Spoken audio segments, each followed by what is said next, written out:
नमस्कार दोस्तों। पहली बार हिंडनबर्ग रिसर्च ने जनवरी 2023 में एक रिपोर्ट पब्लिश किया था गौतम अडानी और उनके बिजनेस रिकॉर्ड के बारे में। और उससे गौतम अडानी के कंपनीज के शेयर्स की वैल्यू लगभग 150 बिलियन डॉलर कम हो गई थी।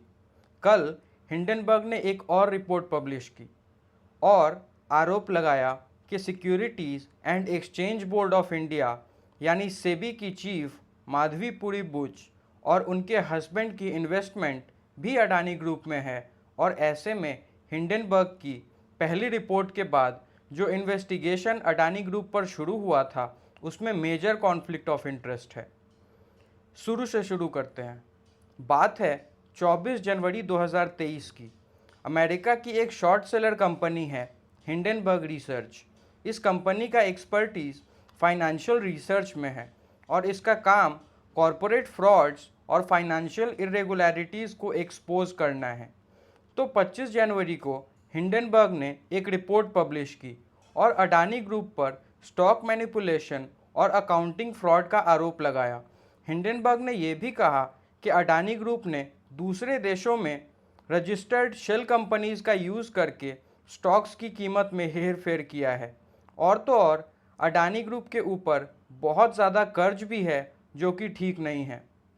अडानी ग्रुप की अलग अलग कंपनीज में डिसीजन मेकिंग में ज़्यादातर परिवार के लोग हैं।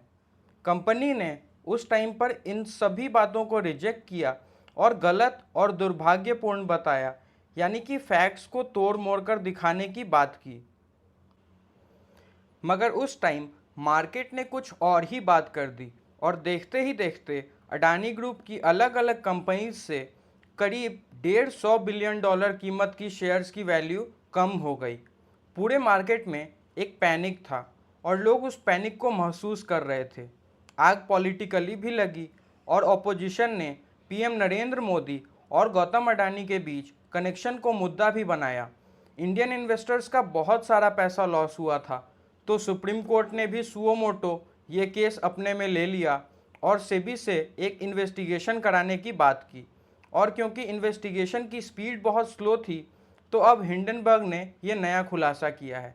हिंडनबर्ग ने अपने ताज़े खुलासे में ये आरोप लगाया कि सेबी चीफ माधवी बुच और उनके हस्बैंड भी कुछ ऑफशोर्स अकाउंट में इन्वेस्टर थे, जिनका इस्तेमाल गौतम अडानी के भाई विनोद अडानी ने स्टॉक मैनिपुलेशन के लिए किया।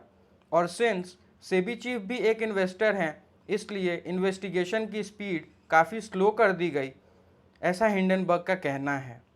सेबी चीफ ने इन सारे आरोपों को खारिज किया है। उन्होंने कहा कि वो पहले उन ऑफशोर कंपनीज में इन्वेस्टर रही हैं, लेकिन सेबी की चीफ बनने के बाद उन्होंने ओनरशिप अपने हस्बैंड के नाम कर दी और इसलिए अब कोई भी कॉन्फ्लिक्ट ऑफ इंटरेस्ट नहीं है। और तो और ये सारी बातें भी पब्लिक डोमेन में अवेलेबल हैं।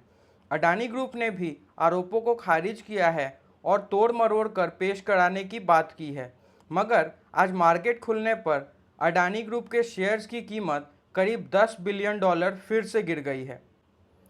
दोस्तों, आप सब सोच रहे होंगे कि हिंडनबर्ग तो इंडिया के बारे में बहुत अच्छा सोचता है और उसे इंडिया की बहुत फिक्र है। तो ऐसी बात नहीं है। असल में हिंडनबर्ग एक शॉर्ट सेलर कंपनी है और उसका काम ही है मार्केट में पैनिक फैलाकर उससे मुनाफा कमाना। मगर यह आरोप भी काफ़ी सीरियस हैं और इसकी जांच की जानी चाहिए।